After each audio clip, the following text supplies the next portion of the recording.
We're thrilled to have you join us today, and we're eager to connect you with the professionals who are driving growth and results for our clients here at WGI. Today, our topic is suicide prevention in parking facilities. I'm Will Schneer. I'm the Chief Marketing Officer for WGI. I'll be your moderator for today's presentation, which will be hosted by Ray Smith and Justin Thomson. Before I hand it over to Ray and Justin, I'll briefly introduce both our firm and our speakers. WGI is a multidiscipline professional services firm leading our profession in technology-based solutions for the construction of public infrastructure and real estate development. Parking consulting, including structural parking design, is one of the largest practices at WGI with a nationwide client base and project resume. Collectively, our firm has over 600 professionals working across 18 offices throughout the country. Ray Smith has been with WGI for 19 years, and has over 35 years of experience as a structural engineer. Ray is also nationally recognized as a parking consultant. Ray is a vice president at WGI and works from our Indianapolis office. He graduated from Purdue University, and he's licensed in Indiana, Ohio, and Virginia.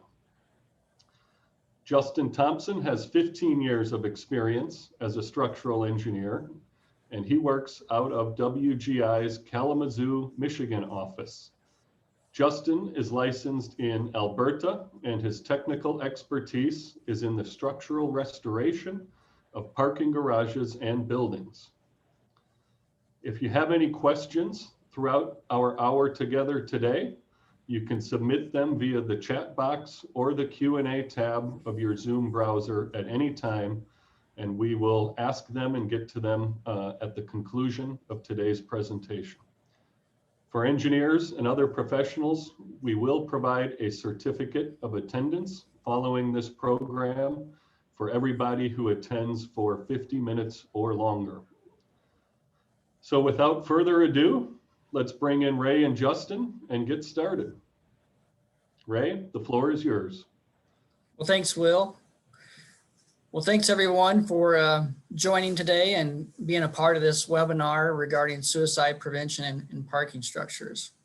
We're going to be going over some statistics regarding suicides in parking facilities, as well as look at some design options that you can incorporate into your new parking structure projects, as well as retrofitting your existing parking structures. Back in 2016, IPMI did a survey of its members, and of the members that responded to that survey, over 50% of them either have experienced a suicide at their facility or had experienced a suicide attempt at their facility. And 49% of them did not experience a suicide at their facility. Well, 41%, that's a dramatic number of facilities around the country that actually experienced a suicide at their facility. And it's becoming more and more common. So it's obviously a serious issue. The most common method to commit suicide in a parking structure was almost 80% by jumping, followed by 18% by shooting, and surprisingly enough, 8% by hanging.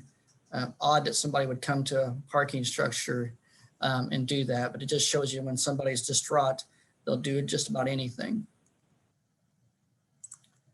Of the 10% of those suicides that were prevented, 64% of them were by law enforcement officers that were called to the scene. 29% were by the parking professionals that worked there or the staff. And then the others were by bystanders, crisis hotline signage that might have been presented at the different locations in the garage, or physical barriers, which we'll talk about today, as well as landscaping. IPMI has a very good publication on suicide prevention in parking facilities, and you can download a free copy. Attached is a link to that publication. Suicide's a big deal. It's the 10th leading cause of death. It far exceeds homicides. It's also the second leading cause of death for young adults, 15 to 24. And it's very prevalent on college campuses. And that can be from a breakup with a boyfriend or girlfriend. You know, they had bad grades, or just stress from being in college and being away from home and being away from their support group. It's predominantly males, 75% males to females. Every year there's about 120 suicides, per day, and then that equates to 42,000 suicides per year. Suicides affect a lot of people. For every suicide that happens, it affects around 147 people, and that includes first responders, family members, friends. And when you combine that with the over 42,000 suicides per year, it can affect over 6 million people a year annually. Why parking structures? The unique thing about parking structures is they are an attractive nuisance. They are the one building that you can get to the top level, the roof level, and it's one that, you know, is at a very high elevation. You know, all buildings, you can't get to the roof. The public cannot get to the roof level, but, you know, in parking structures, you can. You know, we don't all ever expect to, you know, have to deal with a suicide, either the parking professionals or the staff that works there. So it's a unique situation that everybody has to deal with. Well, next we're going to go over some things you can do to help prevent suicides in a parking facility.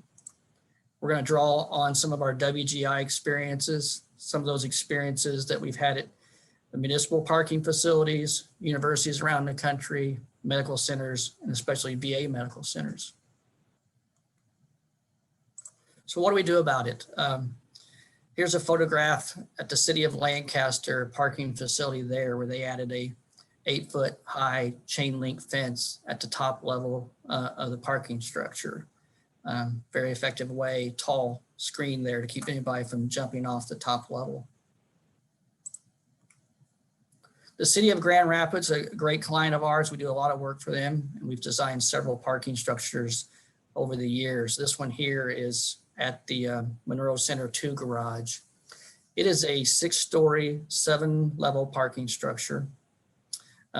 They had a rash of suicides, not just at this facility, but other facilities around the city. And they had a rash of suicides, I think it was around 5 in a very short period. So they opted to do something about it. So what they decided to do was take some action and hire a fencing company to design the fencing on just the top levels. They left the intermediate levels open. Now, at the City of Grand Rapids, every parking structure kind of has a color theme, and this particular one, everything's trimmed in beige, the handrails and such. So what they decided to do here was add a wrought iron beige fence at the top level of the garage, and pay attention to the unique curve shape at the top of the fencing, and that's a very good way to keep anybody from climbing over the fence, because when you get to that top section and it curls back onto you, it's very difficult to climb up and over. Here's another parking structure at the City of Grand Rapids. It's called the Van Andel Arena Garage. It's trimmed in green, so they obviously put a green wrought iron fence at the top level with the same curvature detail. They only did the top level. Sadly enough, a lady came to this parking structure to commit suicide, and she was caught on camera driving up through the parking structure. She drove to the top level, saw the fence, and they had her on camera leaving the parking structure. She went home, got a ladder, strapped it to the top of her car, and was caught on camera driving back up through the parking structure. And she bypassed all the levels that were open and didn't need a ladder, but she drove to the top level. took the ladder off her car, leaned it up against the roof and the fence, and climbed over the fence and committed suicide. So it just goes to show you, no matter, what you do, there are some situations where you just cannot prevent it from happening, no matter how many precautions you take and things you put in place. This is a project at the University of Texas, some of the unique preventive measures that they did. They decided not to do a fence at the top level or screen the intermediate levels. What they decided to do was add a combination of signage, some crisis hotline signage with a local number that they could call. They also added canopies over any type of hardscape, be it a entry-exit point or a sidewalk. So when you looked over the edge of the garage and there was a hardscape, you'd actually see the canopy and would give you the sense of a very soft landing.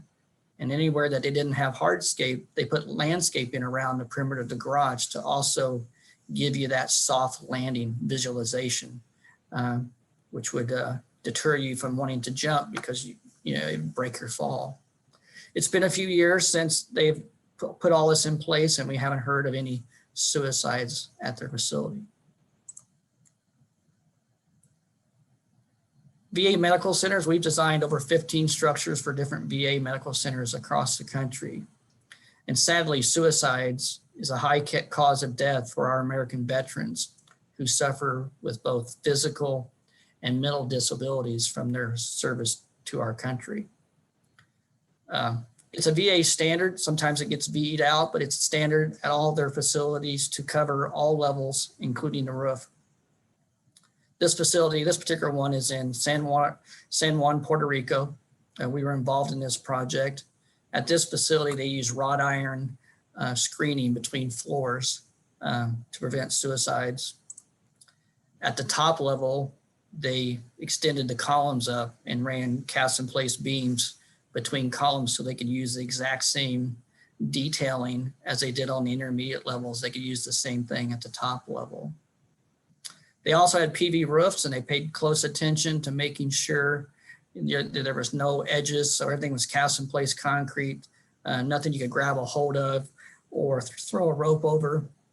So they went to a lot of detail to make sure there was nothing that anybody could grab or take a hold of. So another VA medical center, this one here is in Salt Lake City, Utah, where they use the suicide prevention mechanism as part of the overall exterior facade. This one here is a punch metal facade with an artistic design painted on the edge of on the exterior of the material. Still lets natural light in, still gives you all the proper ventilation that you need for the structure to be considered an open parking garage. But is very effective in keeping anybody from jumping off the structure, either be the top level or the intermediate levels. So let's look at some facade scenarios. This one here is an IPMI award winning for architecture. This particular project is in Missoula, Montana. We worked with a local architect there. It's a very beautiful structure. The design, you can kind of see the Golden Mountains of Montana built into the facade elements with the blue sky in the background, as you can simulate by the top levels of the garage in blue. On this particular parking facility, when you view it from the inside, you can see the aluminum panels set up there. So that certainly allows light through. It's also a good suicide prevention mechanism. Not a complete barrier. Someone could climb up and try to wiggle their way through the openings, but still very unlikely. You can kind of see the horizontal cables running left to right near the floor of the garage. That there is to keep vehicles from going off the edge of the garage. So those are vehicle barrier cables that would keep a car from going off the structure.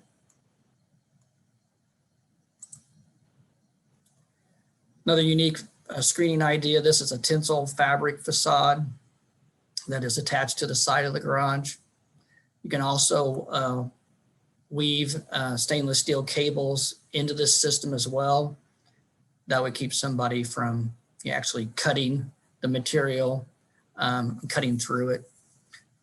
So that works really well as well. And you can put about any type of graphic on top of this, and this type of facade is both attractive and a good way to prevent suicides.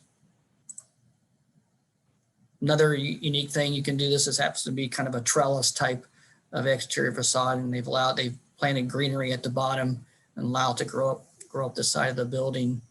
It obviously works really well as a suicide prevention mechanism and an architectural design feature. This is a parking garage at Community North Hospital, just down the road from our Indianapolis office. They used a very unique stainless steel mesh that passed by each floor, and similar to that garage in San Juan, Puerto Rico, they extended steel tubes up above the top level and ran a beam in between those, and then attached the stainless steel mesh to that tube at the top level. So that worked really well. Some of the things, additional things you can do at the top level. Here's some examples. The one on the far left is made of vinyl coated black mesh. Most of these are usually attached to the top level's bumper wall, but very effective in preventing suicides. The black color, kind of fades away in the background. It's hard to actually see the fencing itself. This particular photograph was taken on a bridge overpath not too far from our Kalamazoo, Michigan office. You can see the kind of the curved shape of the fence. It's also a black vinyl coated mesh fencing. Curvature at the top keeps anybody from wanting to climb over it, because you gotta fight your own weight when it comes back toward you. But very effective at keeping anybody from jumping or throwing things off the bridge overpass.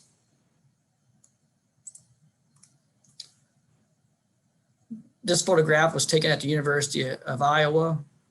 Similar to the San Juan, Puerto Rico garage, they extended the columns up. In this particular design, they ran steel tubes between the columns and extended the actual fencing or mesh in between that. They also attached a steel bent plate at the top level. It curves back toward the inside of the garage, which would make it very difficult to climb over as well.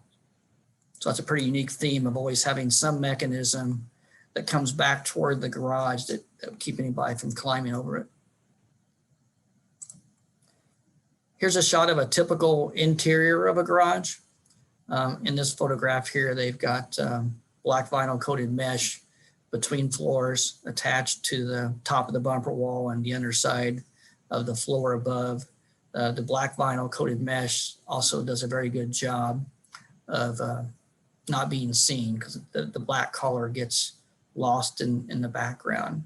And we'll go through that in a little bit more detail. Justin's going to talk about some of these options that he's put in the retrofitting existing garages and done very similar detail.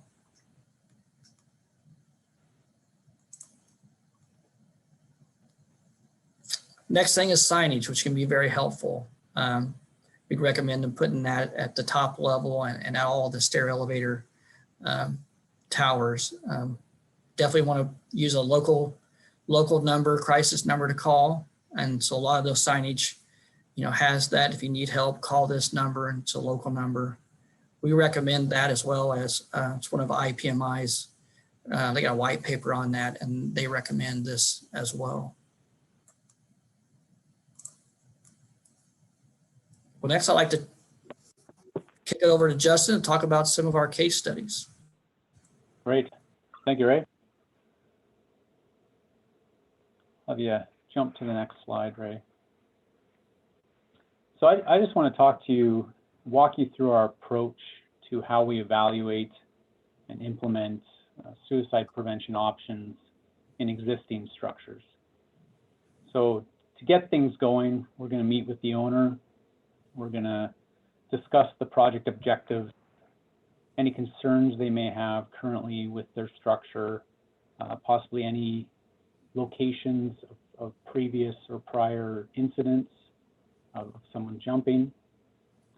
We're also going to gather any drawings they may have, ideally the original construction drawings that we can review and we can take with us out into the field and compare to the current state of the structure.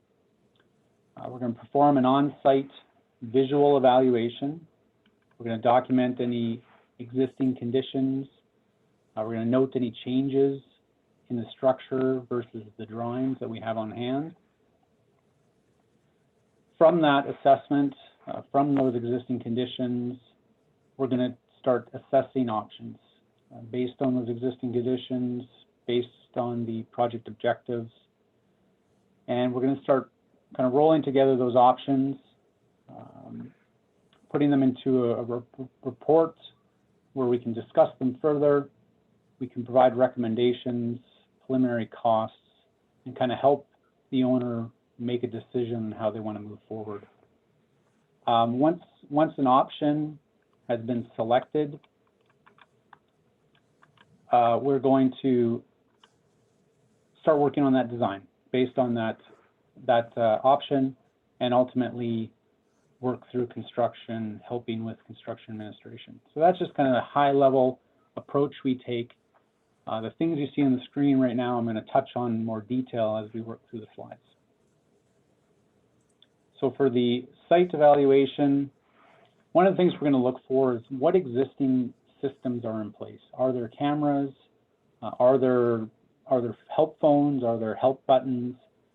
Those are all things we want to record. We're going to identify the locations of them. Ray mentioned, talked about signage. We certainly want to document any signage that are already existing in the structure so we can possibly recommend additional locations. We like to recommend signage in the stair towers as well as in elevator lobbies are kind of key places that we would recommend putting them. Also around the perimeter of the structure at the upper levels are good places as well to install similar signage. Next thing we're going to look at is what's going on around the structure. So Ray talked about landscaping, and he talked about pavement and sidewalks. So the photo on the left is kind of your street view. What do you see walking down the sidewalk outside that structure? We see it in this particular photo. We see lots of trees and landscaping. Get a little bit of a different picture when you're now standing up the roof looking down on a similar location. So yes, we can see trees. Yes, there's landscaping, but that sidewalk is kind of popping through. So this might be a place where enhancing the landscaping might be a recommendation, again, to kind of create that soft landing that Ray talked about. The final photo on the right is a shot, is a view from the roof looking down on the entrance into the structure. So a large area of pavement. This could be a prime location for the awning or the canopy that Ray showed in the previous slides. Next thing we're going to look at is what might there be existing for awnings or covered walkways or covers over the entrances. We're going to capture those, document those in the drawings if they're not already existing, and kind of provide our thoughts on those. So the examples I've shown on the screen here, from the view above, certainly they block the view of any pavement or hardscape down below. But one thing you want to consider here is now you've possibly created an access point, something appealing for someone to climb out of an opening and now potentially run around on that roof or that awning. So you're going to want to look to secure possibly some fencing or some kind of a barrier on the inside to cut off access onto that rigid structure. Next thing, we're going to look at the actual structural system of the facility. In this example, I'm showing it's a precast structure, so we're going to look specifically at anchoring points. If we are going to install screening, what are we working with?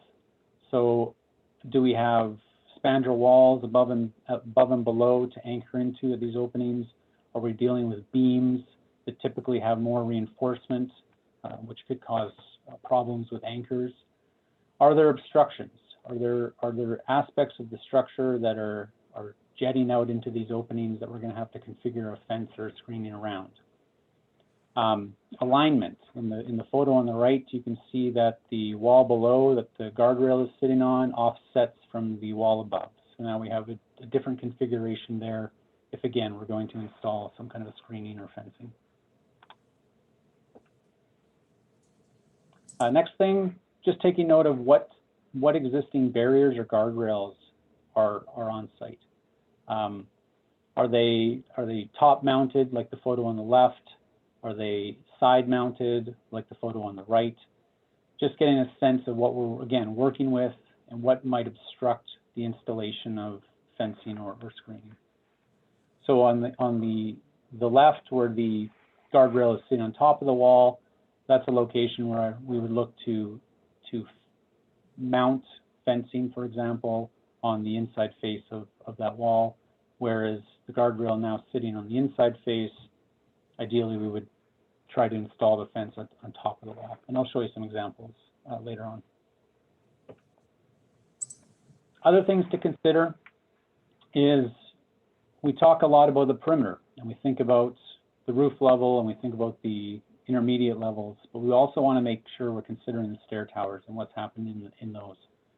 Some stair towers may have openings themselves to the exterior that we want to look at installing some screening, but there also might be an opportunity for falls or jumping within the stair itself, as you can see in the center photo. And how are we going to create prevention in those areas? Other things are just existing equipment. Are there mechanical, electrical, telecommunication equipment up at the roof level that we're going to have to work around in terms of the alignment of a fencing or screening option, and how we might anchor those screens around that equipment? All things that we want to take note of and consider when we're doing our field assessment.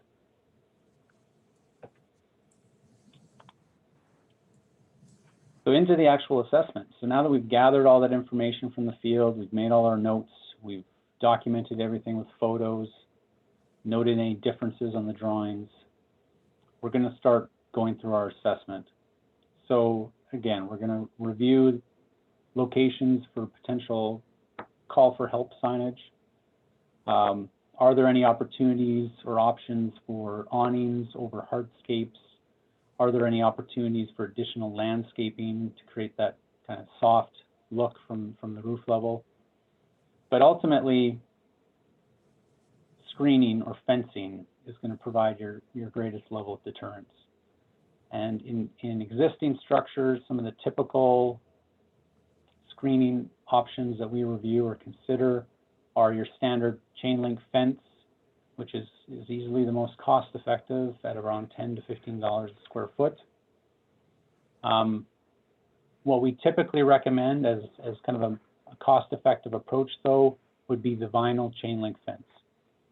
It can be black, it can be varying colors, but the vinyl, it's a more durable product, and for a modest amount more at $15 to $20 per square foot.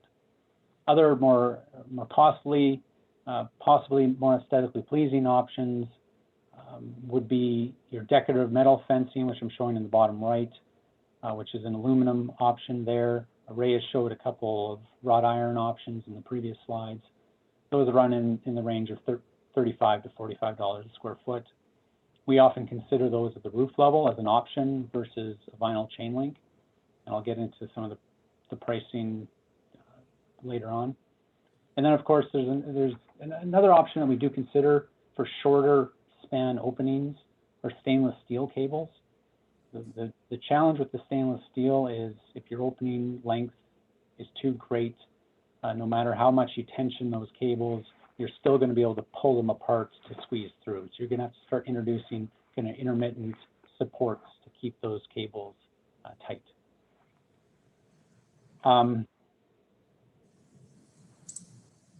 All of these options, sorry, Ray, all of these options we want to take into consideration the architecture, structural conditions, existing barriers, and the locations, all things we kind of talked about during our site evaluation. So now into the reporting. Part of the report, we're going to create some visuals just to help explain the locations we've identified needing screening, for example. So the visual up on the screen, we've color-coded things. Red is screening at the roof level. Yellow is screening 3 or more stories above grade. And blue is 2 stories above grade. And why we've differentiated is with the roof level. Some owners choose to just, whether it's budgetary reasons or whatever, some owners choose to stick with the roof level. We also provide various options for the roof, being vinyl chain link or more decorative metal fencing up there. The yellow, we typically recommend vinyl chain link fencing. The blue is kind of in the gray area. So if we think of the average height of each level being about 11 feet, if we're on the first level above grade, an 11-foot fall, certainly you'd hurt yourself, but you may or may not pass. Two stories above grade, the blue area is kind of borderline. You're now 22 feet up, certainly more chance of injury, if not death. So that is kind of a decision to be made with each situation, with each owner, and budgetary restrictions. Once we get up into the yellow, though, we would heavily recommend installing fencing at those levels. It's much higher fall, and certainly higher chances of death with those jumps. So further to the coloring here, I'd kind of move into the budget. So again, I've color coded them just to kind of help. The numbers here are pulled from the project we're looking at. But again, we kind of give you a base option, which has the red fencing, vinyl coated chain link fencing at the roof level. The yellow is 3 stories above grade. Blue is 2 stories above grade.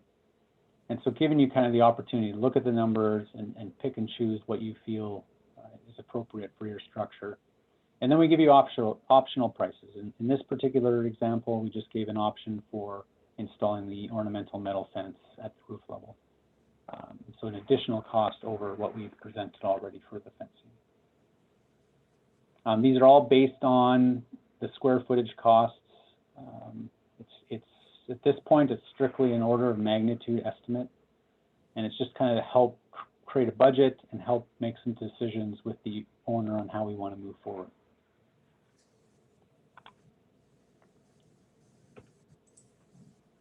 So into the design. So now that we've made a decision, and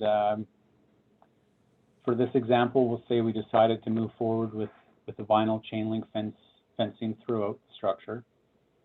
We want to start looking at the facade openings. So most above grade structures with openings are all going to be working with natural ventilation.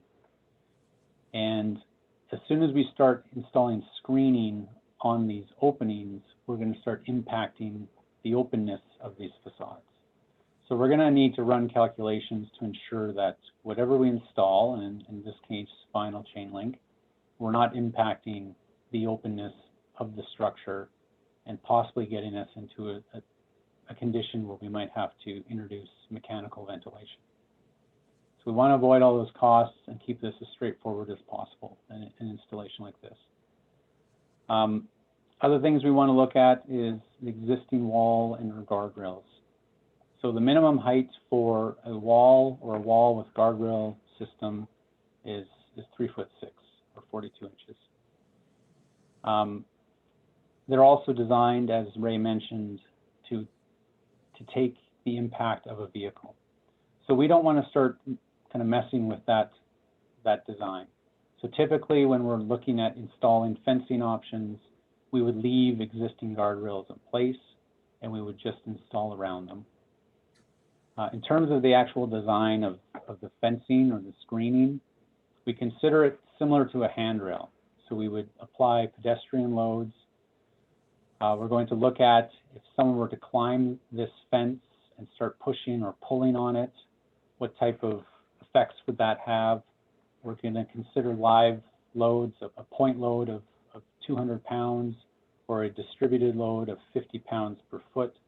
And whichever is greater, that's what's going to govern the design of our screening or fencing. The other thing we want to consider too is the existing structure we're working with. So like I mentioned earlier, are we installing this fence on an existing precast wall? Are we anchoring it to the bottom side of an existing precast beam? All of those various elements are going to have different configurations of reinforcement in them. And we want to make sure that we're not just haphazardly coming in and drilling through that reinforcement to anchor these fences. So we recommend and work with contractors to make sure that they're scanning and locating reinforcement before installation. We also will detail our design based on what we're anchoring into. So if we have a beam above, we may go with only anchoring at the bottom with kind of a cantilever approach that butts up to the underside of that beam. If we're working with a wall at the top and or bottom, it's a little easier to anchor into those elements without hitting reinforcements. We might design it so that we're anchoring at the top and the bottom on the inside face of those walls. Just things that are all considered and some of the code considerations when we're looking at the design of these screening or fencing options.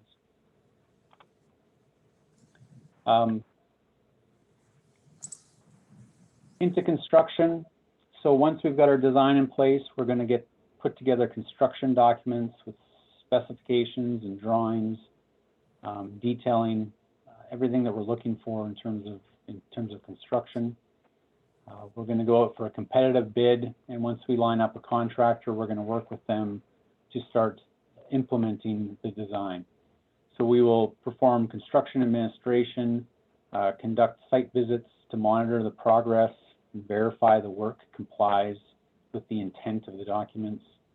With each of our visits, we're going to prepare a field report documenting our discussions and what we saw and any concerns we may have to provide to the contractor and the owner.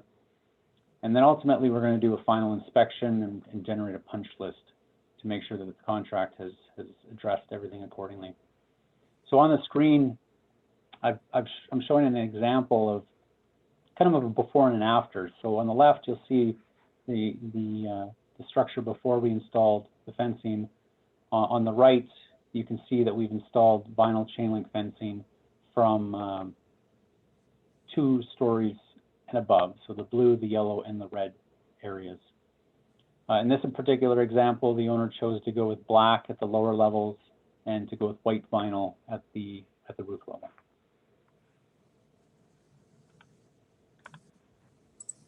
And then the next slide is just a couple additional examples. So again, just showing some photos of elevations.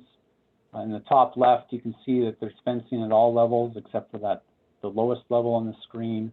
On the bottom right, it's tough to tell, but we have fencing installed at 2 levels and above. So as Ray mentioned, the benefit of the black vinyl, especially if it's mounted on the inside face of those walls, is that it almost hides in the shadows of the structure. So it's very difficult to see that black vinyl at those lower levels. I've also got an example here of an aluminum decorative fence that we've installed at a plaza level here to just, again, it's high traffic areas. So we wanted to go with something a little more aesthetic. So we've done that. And then in the kind of top middle is an example of that black vinyl mounted to the inside faces of the wall at the upper and lower.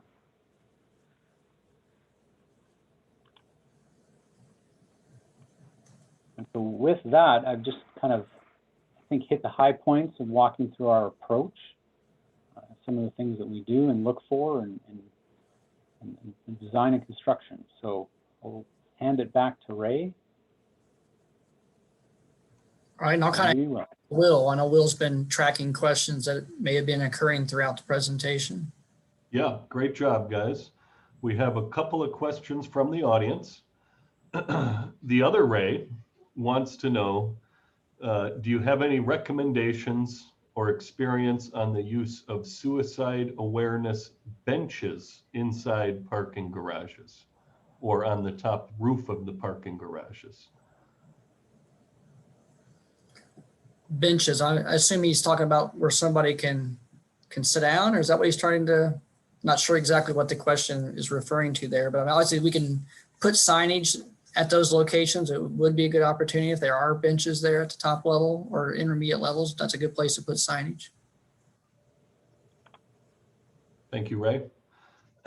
From Tim says, the comment often cited by police departments is that if you build a fence, they'll just climb it or injure themselves on the fence itself. Can you comment on that? Yeah, I think the key. Well, Go ahead, Justin. I was going to say one of the approaches we take at the roof level, if you design a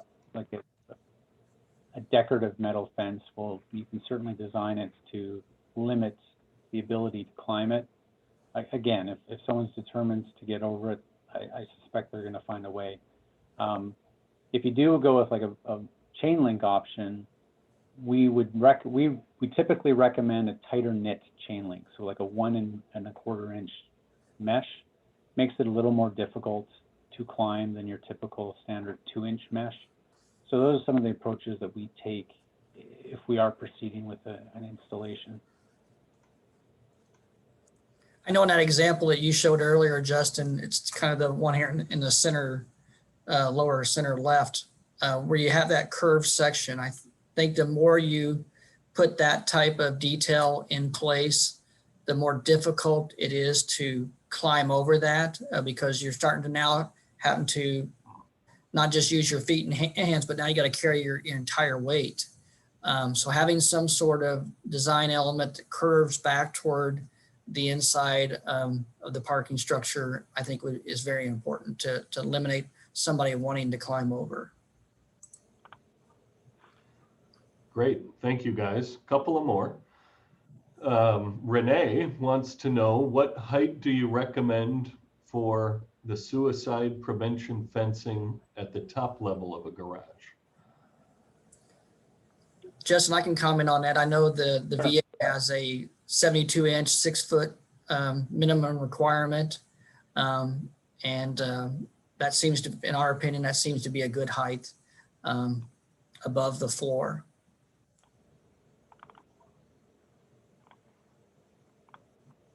Okay, great. Adam had a question about site assessment, I guess evaluating under the context, I assume, of evaluating an existing facility. And he just wanted to know ballpark, what would a budget be for a site assessment of a typical garage structure? Or you may answer that by saying what goes into the site assessment and what kind of things impact the price. Yeah, I think it depends on the size of your structure, and as well as the number of facilities you might have. If we jump back to the example I was kind of walking through in the case study, that particular project, we had 4 structures, and they varied anywhere from, I think, 4 to, if my memory serves me, 4 to 8 levels, depending on the structure. And to conduct that assessment was in the 12 to 15,000 range. Okay, thank you, Justin. Hopefully, Adam, that kind of addresses your question there. John, we have a question from John. which is, what percentage, or do you know what percentage of suicides occur on a level other than the roof? And he conditions that question with it's my understanding that protecting the roof from suicides is the most effective way to deal with preventing future suicides. So, you know, any stats you might have on the roof versus other higher floors, and then is the roof the primary place to protect versus perhaps 1 or 2 floors down? I don't have any statistics between the difference between the top levels and the intermediate levels. I do know that that is predominantly what everybody is thinking of. As the example that I gave of the lady that went home and got a ladder, she drove by level 6 and level 5 and level 4, all could have been good opportunities, but it's in their mindset to go to the top. The other thing about the top level is it's usually the least amount that is parked on. So a lot of these people want to be alone. They want to be by themselves, is what we have learned. And so that kind of puts a higher emphasis on the top level, because the likelihood of being somebody parking on the top level is a lot lower than, you know, the intermediate levels. It's definitely our recommendation to provide suicide prevention on all levels, you know, at level 3 and above. Like level 2 is kind of the question mark area. But I got to believe that statistics would probably show that it is predominantly the top level, not that you can't do it on any of the intermediate levels, but it probably is predominantly on the top level. Thank you, Ray. Aaron had a general question. Aaron lives in Boise, and he says the population of his city is rapidly growing, which should cause, you know, more parking garages to be built. Should he also anticipate as a citizen a growing population resulting in a rise in suicides from these new garage structures? And you may not have the expertise to answer that, but you can try or you can punt. Well, I certainly think it's what we're seeing is it becoming more and more of an issue, especially in the last 5 years. I think with everything going on in the world, I would got to believe that that number is going to continue to increase. And one of the things about the parking structure that I mentioned earlier in the presentation, it is the one building where you can get to the top level. It's at a very high elevation. So it definitely is a concern. And as suicides are on the rise, it does bring into play those parking structures because they do provide the height and access. Thanks, Ray. From Brian, wants to know or ask, are you aware of utilizing fencing on the outside of a structure near the lower floors that in essence catches someone jumping from an upper floor? So a cage on the lower floors to kind of provide some support there. Have you seen that, or do you advocate for that? Justin, I think you had a project where they actually had, were those existing canopies that they had at a lower level? They were. I'm almost interpreting this question as kind of like netting to catch you from a fall. I have not had any experience with such an example. I would fear that might encourage people to jump to land in the net. Definitely gives you that appearance of a soft landing. So I think that you may get the thrill seekers to come there, but I don't think it would be a really good deterrent for, you know, preventing suicides. So we have a question from Dan. The next 2 questions and the last 2, unless we get a couple more, are related to our services. Dan wants to know, do you handle projects just in the Midwest where you guys are based in Indianapolis and in Kalamazoo, or do you assess facilities nationwide? We would definitely do it nationwide. We've got offices all in the East Coast, in Charlotte, North Carolina. We got offices in Texas. We were involved in a parking structure in Salt Lake City, Utah, San Juan, Puerto Rico. Basically, we would do it all over the country. Yeah, a lot of the example photos in my slides are actually from a number of structures I assessed in Florida. So we do reach out wherever there's need. And one more from Emily. It sounds like there could be various consultants involved with developing a solution. Does WGI provide a complete solution? Yeah, we could certainly do that. We have the ability for suicide prevention to cover, all disciplines. Well, great. That is the end. Or we got one more late arriving question before we wrap up from Jess. Some people are very determined. Do you have recommendations to prevent using vehicles on the roof to scale the suicide prevention perimeter fence? So this sounds like they may park an SUV or a pickup truck next to the perimeter fence to get some more height as an assist. Have you seen that, and is there a design practice to help mitigate that from happening?